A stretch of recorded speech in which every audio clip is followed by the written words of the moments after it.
And welcome to day 33 of 365 days reading the Bible together. This is a study guide. We are following along.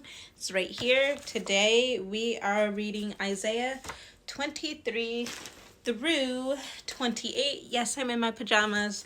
We're showing up to read, okay? What did I say? 22 through 28 or 23? 23 through 28. I read the New Living Translation. Grab whatever translation you understand and follow along, even if it's a children's Bible, because the word says to get an understanding. And all you're getting, get an understanding. Okay? So don't read something that you don't understand. Get something you understand, and then you can cross-reference back to King James if you need to. Okay, chapter 23. This message came to me concerning Tyre. Wail, you trading ships of Tarshish, from the harbor and house of Tyre are gone. The rumors you heard in Cyprus are all true. Mourn in silence, you people of the coast, and you merchant of Sidon. Your traders crossed the sea, sailing over the deep waters. They brought you grain from Egypt and harvest from along the Nile. You were the marketplace of the world, but now you are put to shame, city of Sidon. For Tyre, the fortress of sea, says, now I am childless, I have no sons or daughters. When Egypt hears the news about Tyre, there will be great sorrow. Send word now to Tarshish. Wail, you people who live in distant lands. Is the silent ruin all that is left of your once joyous city? What a long history was yours. Think of all the colonists you sent to distant places. Who has brought this disaster on Tyre? That great creator of kingdoms. Her traders were all princes. Her merchants were nobles. The Lord of heaven's armies has done it to destroy your pride and bring low all earth's nobility. Come, people of Tarshish, sweep over the land like the flooding Nile, for Tyre is defenseless. The Lord held out his hand over the sea and shook the kingdoms of the earth. He has spoken out against Phoenicia, ordering that her fortress be destroyed. He says, never again will you rejoice, O daughter of Sidon, for you have been crushed. Even if you flee to Cyprus, you will find no rest. Look at the land of Babylonia. The people of the land are gone. The Assyrians have handed Babylon over to the wild animals of the deserts. They have built siege ramps against its walls, torn down its palaces, and turned it to a heap of rubble. Wail, you ships of Tarshish, for your harbor is destroyed. For 70 years, the length of a king's life, Tyre will be forgotten. But then the city will come back to life, as in the song about the prostitute. Take a harp and walk the streets, you forgotten harlot. Make sweet melody and sing your song, so you will be remembered again. Yes, after 70 years, the Lord will revive Tyre. But she will be no different than she was before. She will again be a prostitute to all kingdoms around the world. But in the end, her profits will be given to the Lord. Her wealth will not be hoarded, but will provide good food and fine clothing for the Lord's priests. Chapter 24. Look, the Lord is about to destroy the earth and make it a vast wasteland. He devastates the surface of the earth and scatters the people, priests and lay people, servants and masters, maids and mistresses, buyers and sellers, lenders and borrowers,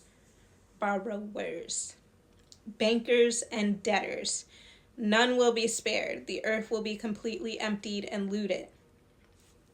The Lord has spoken. The earth mourns and dries up. The land wastes away and withers. Even the greatest people of earth waste away. The earth suffers the sins of its people, for they have twisted God's instruction, violated his ways, and broken his everlasting covenant. Therefore, a curse consumes the earth. Its people must pay the price for their sin. They are destroyed by fire, and only a few are left alive. The grapevines waste away, and there is no new wine. All the merrymakers sigh and mourn. The cheerful sound of tambourines is stilled. The happy cries of celebrations are heard no more. The melodious chords of the harp are silent. Gone are the joys of wine and song. Alcoholic drink turns bitter in the mouth. The city writhes in chaos. Every home is locked to keep out intruders. Mobs gather in the streets crying out for wine. Joy has turned to gloom. Gladness has been banished from the land. The city is left in ruins and gates battered down. Throughout the earth, the story is the same. Only a remnant is left, like the stray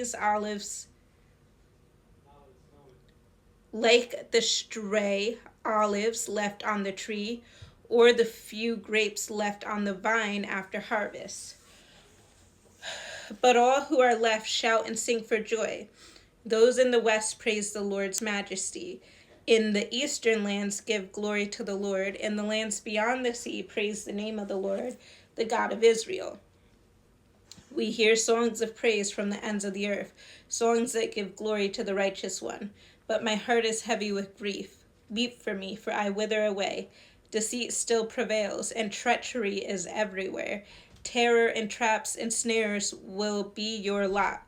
You people of the earth, those who flee in terror will fall into a trap, and those who escape the trap will be caught in a snare. Destruction falls like a rain from the heavens. The foundation of the earth shake. The earth has broken up. It has utterly collapsed. It is violently shaken. The earth staggers like a drunk. It trembles like a tent in a storm.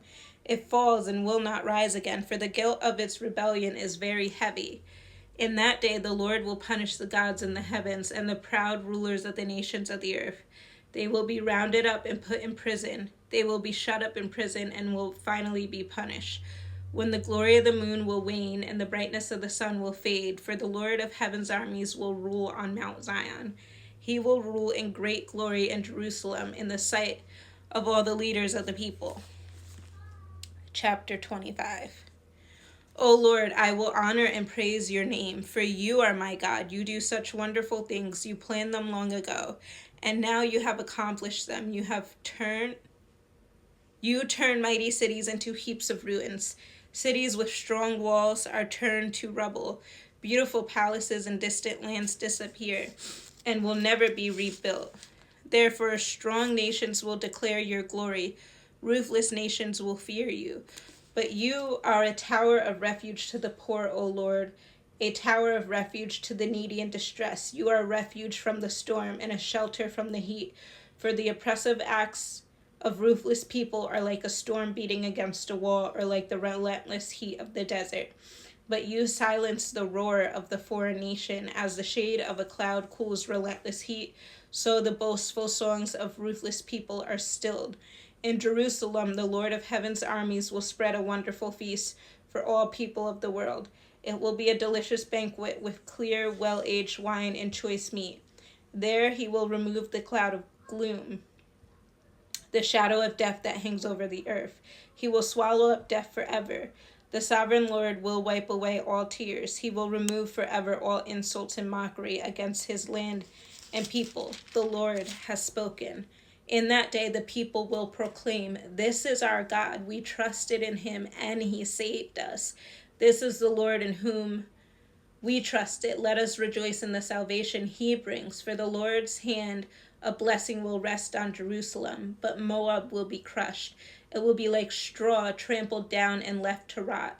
God will push down Moab's people as a swimmer pushes down the water in his hands. He will end their pride and all their evil works. The high walls of Moab will be demolished. They will be brought down to the ground, down into the dust." Chapter 26. In that day, everyone in the land of Judah will sing this song. Our city is strong. We are surrounded by the walls of God's salvation. Open the gates to all who are righteous. Allow the faithful to enter. You will keep in perfect peace all who trust in you, all whose thoughts are fixed on you. Trust in the Lord always, for the Lord God is the eternal rock. He humbles the proud and brings down the arrogant city. He brings it down to dust.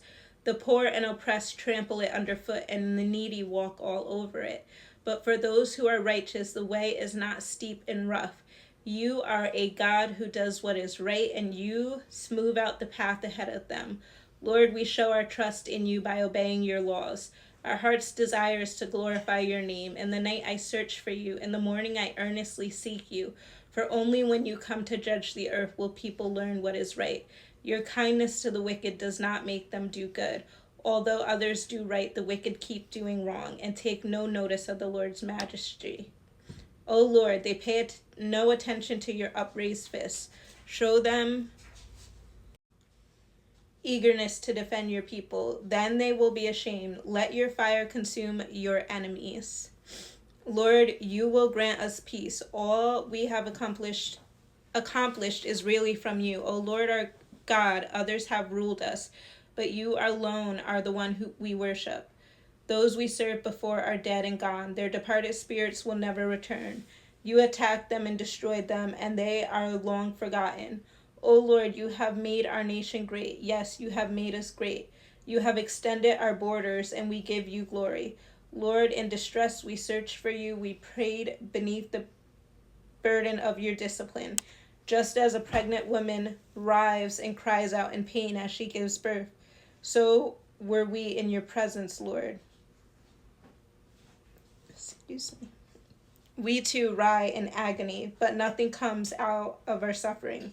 We have not given salvation to the earth, nor brought life into the world. But those who die in the Lord will live, their bodies will rise again. Those who sleep in the earth will rise up and sing for joy. For your life-giving light will fall like dew on the people in the place of the dead. Go home, my people, and lock your doors. Hide yourselves for a little while until the Lord's anger has passed. Look, the Lord is coming from heaven to punish the people of the earth for their sins. The earth will no longer hide those who have been killed. They will be brought out for all to see. Chapter 27. In that day the Lord will take his terrible swift sword and punish Leviathan, the swiftly moving serpent, the coiling, wreathing serpent. He will kill the dragon of the sea. In that day, sing about the fruitful vineyard. I, the Lord, will watch over it, watering it carefully. Day and night I will watch, so no one can harm it. My anger will be gone. If I find briars and thorns growing, I will attack them. I will burn them up unless they turn to me for help. Let them make peace with me. Yes, let them make peace with me. The time is coming when Jacob's descendants will take root. Israel will bud and blossom and fill the whole earth with its fruit. Has the Lord struck Israel as he struck her enemies? Has he punished her as he punished them? No, but he exiled Israel to call her to account. She was exiled from her land as though blown away in a storm from the east. The Lord did this to purge Israel's wickedness, to take all of her sin. As a result, all the pagan altars will be crushed to dust. No Asherah poles or pagan shrines will be left standing. The fortified towns will be silent and empty, the houses abandoned, the streets overgrown with weeds. Calves will graze there, chewing on twigs and branches. The people are like dead branches of a tree, broken off and used for kindling beneath the cooking pots. Israel is a foolish and stupid nation, for its people have turned away from God. Therefore, the one who made them will show them no pity or mercy. Yet the time will come when the Lord will gather them together like hand-picked grain. One by one he will gather them from the Euphrates River in the east to the brook of Egypt in the west. In that day the great trumpet will sound. Many who were dying in exile in Assyria and Egypt will return to Jerusalem to worship the Lord on his holy mountain. Chapter 28. What sorrow awaits the proud city of Samaria, the glorious crown of the drunks of Israel. It sits at the head of a fertile valley, but its glorious beauty will fade like a flower. It is the pride of people brought down by wine, for the Lord will send a mighty army against it, like a mighty hailstorm and a torrential rain. They will burst upon it like a surging flood and smash it to the ground. The proud city of Samaria, the glorious crown of the drunks of Israel, will be trampled beneath its enemies' feet. It sits at the head of fertile valley, but its glorious beauty will fade like a flower. Whoever sees it will snatch it up, as an early fig is quickly picked and eaten. Then at last the Lord of heaven's armies will himself be Israel's glorious crown. He will be the pride and joy of the remnant of the people. He will give a longing for justice to their judges. He will give great courage to their warriors who stand at the gates. Now, however, Israel is led by drunks who reel with wine and stagger with alcohol. The priests and prophets stagger with alcohol and lose themselves in wine. They reel when they see visions and stagger as they render decisions. Their tables are covered with vomit. Filth is everywhere. Who does the Lord think we are? They ask. Why does he speak to us like this? Are we little children just recently weaned? He tells us everything over and over, one line at a time. One line at a time, a little here and a little there. So now God will have to speak to his people through foreign oppressors who speak a strange language. God has told his people, here is a place of rest. Let the weary rest here. This is a place of quiet rest, but they would not listen. So the Lord will spell out the message for them again. One line at a time, one line at a time, a little here and a little there, so they will stumble and fall. They will be injured, trapped, and captured. Therefore, listen to the message from the Lord. You scoffing rulers in Jerusalem, you boast. We have struck a bargain to cheat death and have made a deal to dodge the grave. The coming destruction can never touch us, for we have built a strong refuge made of lies and deception. Therefore, this is what the sovereign Lord says. Look, I am placing a foundation stone in Jerusalem, a firm and tested stone. It is a precious cornerstone that is safe to build on. Whoever believes need never be shaken. I will test you with the measuring line of justice and the plumb line of righteousness. Since your refuge is made of lies, a hailstorm will knock it down. Since it is made of deception, a flood will sweep it away. I will cancel the bargain you made to cheat death, and I will overturn your deal to dodge the grave. When the terrible enemy sweeps through, you will be trampled into the ground. Again and again the flood will come, morning after morning, day and night, until you are carried away. This message will bring terror to your people. The bed you have made is too short to lie on. The blankets you are too narrow to cover you. The Lord will come as he did against the Philistines at Mount Perazim and against the Amorites at Gibeon. He will come to do a strange thing. He will come to do an unusual deed. For the Lord of heaven's armies, has plainly said that he is determined to crush the whole land. So scoff no more, or your punishment will be even greater. Listen to me. Listen and pay close attention. Does a farmer always plow and never sow? Is he forever cultivating the soil and never planting? Does he not finally plant his seeds, black cumin, wheat, barley, and emmer wheat, each in its proper way, and each in its proper place? The farmer knows just what to do, for God has given him understanding. A heavy sledge is never used to thresh black cumin. Rather, it is beaten with a light stick.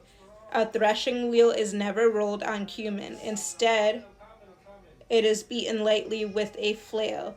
Grain for bread is easily crushed, so he doesn't keep on pounding it. He threshes it under the wheels of a cart, but he doesn't pulverize it. The Lord of heaven's armies is a wonderful teacher, and he gives the farmer great wisdom. The baby's in the background. She's with her dad. But that was the end of chapter 28. And right now in this chapter, when verse 16, when the sovereign Lord says, look, I am placing a foundation stone in Jerusalem, a firm and tested stone. It is a precious cornerstone that is safe to build on. Whoever believes need never be shaken. He's talking about Jesus. And Matthew is one of the books we're reading simultaneously right now. If you've been following along, you know we've been reading like 7 different books at a time. Each week we read a little bit more of each book. We actually finished Joshua like 2 nights ago, I think. So we'll start a new book next week or within the next few days. But we are in Matthew, and in Matthew, Jesus talks about a parable of the cornerstone. And so This is foresight. This is way before Jesus is even born. This is not foresight, foreshadowing. Isaiah, I believe, is one of the major prophets in the Bible who I believe he predicted 365 things about Jesus before Jesus was even here. Not predict it, but he spoke. He prophesied about 365 things that would happen, and they happened. So Isaiah is a good book to study. The cornerstone he's talking about is Jesus. So if you believe, you will never be shaken, is what he says. Whoever believes need never be shaken. If you have belief in Jesus, of course, trials and things are going to come up. Your world might be turned upside down like mine was. But when you have Jesus, you have someone who's there to bear the weight with you, to make the load a little bit lighter. You still have a responsibility in carrying the load, carrying your cross, but at least you're not walking that walk alone, if that makes sense. You have Jesus with you.